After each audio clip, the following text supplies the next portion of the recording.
बहुत समय पहले समाज में एक बड़ी अजीब प्रथा थी। जब कोई व्यक्ति मर जाता तो उसके परिवार वाले पंडितों से बड़े बड़े कर्मकांड करवाते थे। लोग मानते थे कि इन कर्मकांडों से मृत व्यक्ति की आत्मा सीधे स्वर्ग पहुंच जाती है। एक मिट्टी का घड़ा लिया जाता, उसमें छोटे छोटे पत्थर डाले जाते, पूजा हवन मंत्र सब कुछ किया जाता और फिर घड़े को चोट मारकर फोड़ दिया जाता।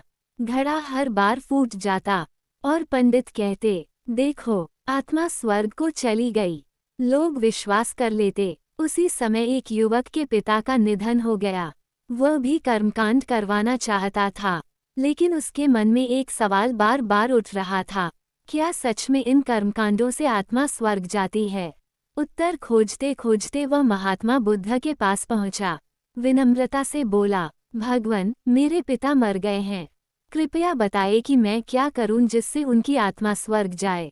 बुद्ध शांत हुए, मुस्कुराए और बोले, जैसा मैं कहूं वैसा करना, फिर जो देखो आकर बताना।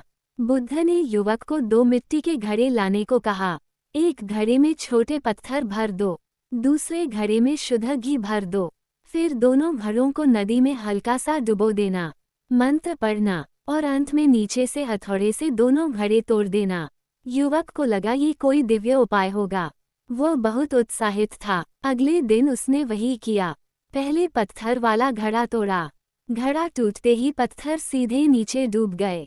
फिर घी वाला घड़ा तोड़ा, घी पानी की ऊपर की सतह पर तैर गया और धीरे धीरे बहता चला गया।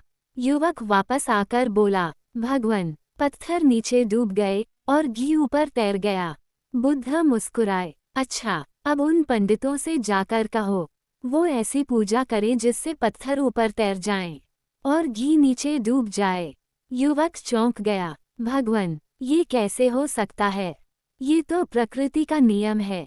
बुद्ध ने बहुत शांत स्वर में कहा, ठीक वैसे ही पुत्र, मनुष्य के कर्मों के नियम भी नहीं बदलते। अच्छे कर्म हमेशा ऊपर उठाते हैं, जैसे घी सतह पर तैरता है, और बुरे कर्म हमेशा नीचे ले जाते हैं, जैसे पत्थर डूब जाता है। कितनी भी पूजा कर लो, कितने भी कर्मकांड करा लो, किसी के कर्मों का फल नहीं बदल सकता।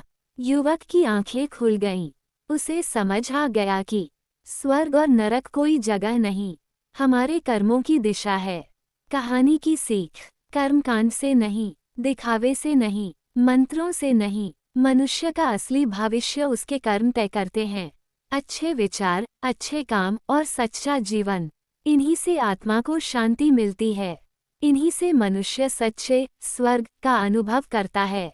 तो दोस्तों, कैसी लगी आपको ये प्रेरणादायक कहानी? और ऐसे ही कहानी सुनने के लिए हमारे चैनल को सब्सक्राइब करना ना भूले।